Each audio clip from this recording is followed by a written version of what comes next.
Welcome to the next in our series of online lectures for Western Civ 2. Today we will be talking about how the world goes from World War to Cold War. As always, there are a number of key terms that you should keep track of as you're watching this video. Also, I have listed some things that ultimately you should be able to identify on a map. So, anyway, with that said, let's get to it. The Cold War was a conflict unlike any other in the history of Western civilization. While we have discussed plenty of hot wars, from the 30 Years' War to the Napoleonic Wars to both World Wars, this is the first conflict that did not feature a direct confrontation between the two sides on the battlefield. The main reason for this is the presence of atomic or nuclear weapons. Both sides knew that any hot war between them could lead to a nuclear confrontation that could also lead to the end of human civilization. We're going to talk more about this later.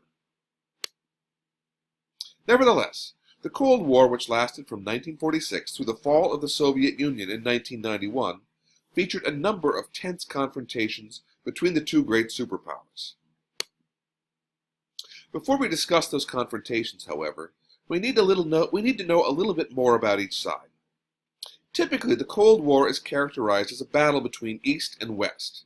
The side of the East was led by the Soviet Union, a communist nation whose government was defined as totalitarian. Now, as we've said in class, totalitarian means that the government sought to control every aspect of society, from politics to religion to the media to even thought. On the other side was the United States and its allies. Typically, these nations were capitalist in nature. This meant that their economy was based on a free market of buying and selling. Moreover, their governments were typically, though not exclusively, democratic or liberal in nature. The Cold War was a contrast to the alliance that had worked together to defeat Germany and Japan during World War II. That alliance was led by what was known then as the quote-unquote Big Three. The Big Three consisted of Winston Churchill, the Prime Minister of Great Britain, Franklin Roosevelt, the President of the United States, and Joseph Stalin, the head of the Soviet Union. By 1943, the Allies were feeling as though victory was possible, and so they decided they needed to meet to plan the final defeat of Germany. They decided to meet in Yalta, a resort city on the Black Sea in the Soviet Union. At the heart of their discussions were two questions. The first was, what is to be done with Germany? Ultimately, they decide to divide Germany into temporary zones of occupation. In fact, they're going to divide Germany into 3 zones of occupation. The United States, Great Britain, and the Soviet Union will each administer one section or one zone of occupied Germany. The second big question faced by the Big Three at Yalta was what was to happen with Eastern Europe. Well, at Yalta, all 3 sides will agree to hold free elections in each nation so that the people there could each decide their own future. Still, there was an obvious problem from the start. The problem was that the Soviet Union controlled all of Eastern Europe, and the Soviet Union did not want free elections in these nations, for fear that they might produce governments that were hostile to Russia. Thus, despite the promises made at Yalta, the possibility of free elections in Eastern Europe was very, very small.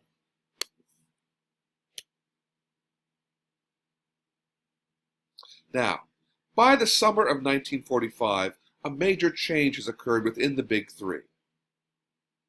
That change occurs when President Roosevelt dies and is replaced by President Harry S. Truman.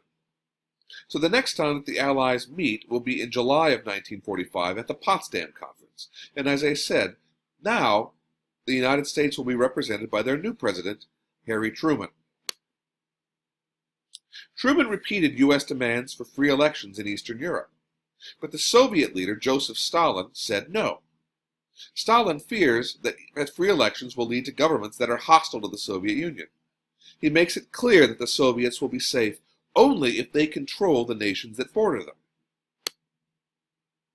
The result is that the result is that Europe will become divided between an East that is dominated by the Soviet Union and a West that is democratic and free. The former British leader Winston Churchill is one of the first to notice this division. He points this out in his famous Iron Curtain speech of March of 1945. Here is an excerpt from that speech.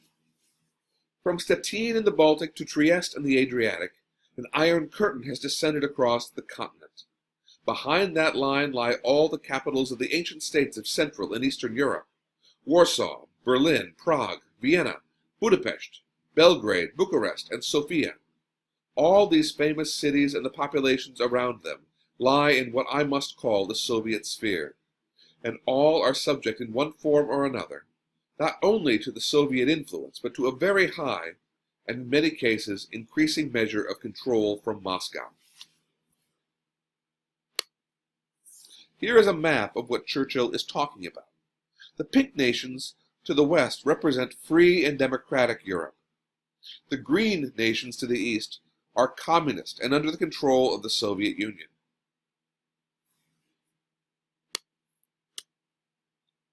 Now, the United States wasn't exactly sure how to react to Soviet actions. Some argued that the United States should use the atomic bomb to threaten the Soviets into allowing free elections in Eastern Europe. Remember, at this point in time, only the United States has an atomic bomb. The Soviets do not have one. Others said the United States should do nothing to provoke World War III. They should simply allow Stalin to have his sphere of influence in Eastern Europe. Another man had a third option, however.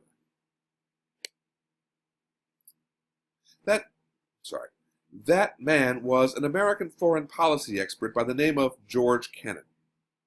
Kennan argued that the U.S. policy should be one called containment. What he meant was that the United States should allow the Soviet Union to dominate those areas that it already controlled. However, it should not allow communism to spread into new territories.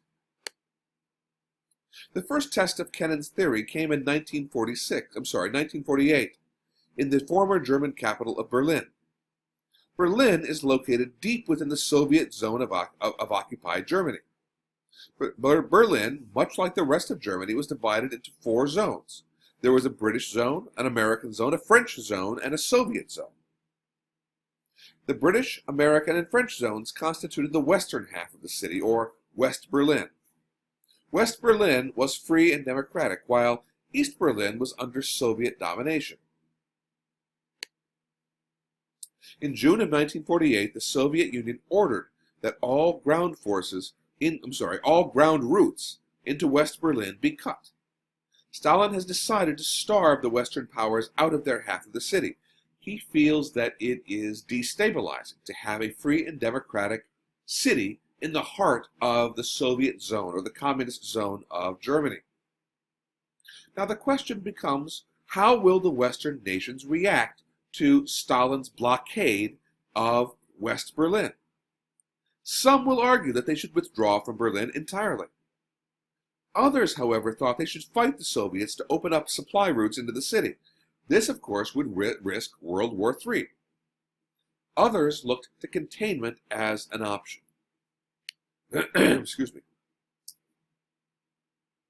In this case, what they end up doing, those who favor containment, what they end up doing is something known as the Berlin Airlift. For the next 11 months, the United States, Britain, and France will fly more than 277,000 flights into West Berlin. The airplanes will bring in food, medicine, and other supplies that the West Berliners need to survive. In May of 1949, Stalin will decide that his blockade has been a failure. He'll relent and lift the blockade, and this is proof, at least to many in the West, that the containment policy has worked.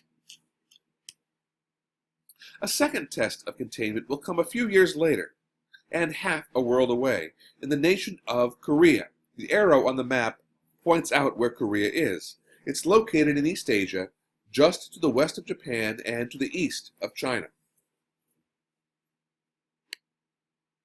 After World War II, Korea, like Germany, was divided into a communist half, in this case the North, and a non-communist half, or the South. The dividing line was the 38th parallel. In June of 1950, communist North Korea will decide they're tired of having a non-communist neighbor just to the south. They will decide that they are going to unify the country at the barrel of a gun by launching a massive invasion of the South. Back in the United States, the invasion was seen as another test of containment. According to containment, remember, the United States should not allow South Korea to fall to communist forces. Thus, the U.S. President Harry Truman will order American soldiers to Korea to stop the North Korean advance and to prevent South Korea from falling to communism. They were ultimately successful.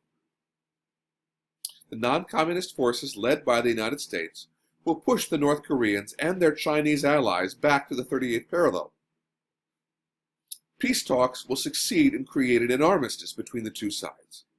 To this day, Korea remains a divided nation. The war in Korea was a bloody one for all sides. You can see here the U.S.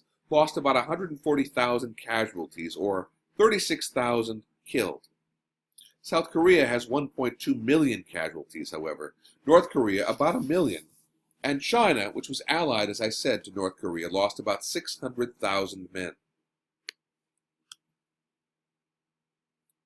This is the way the Cold War will operate for the next 40 years. The U.S. will constantly seek to contain Soviet expansion around the globe. This policy will lead to some successes like Korea and Berlin, and other less successful adventures such as Vietnam. But that's a topic for another lecture.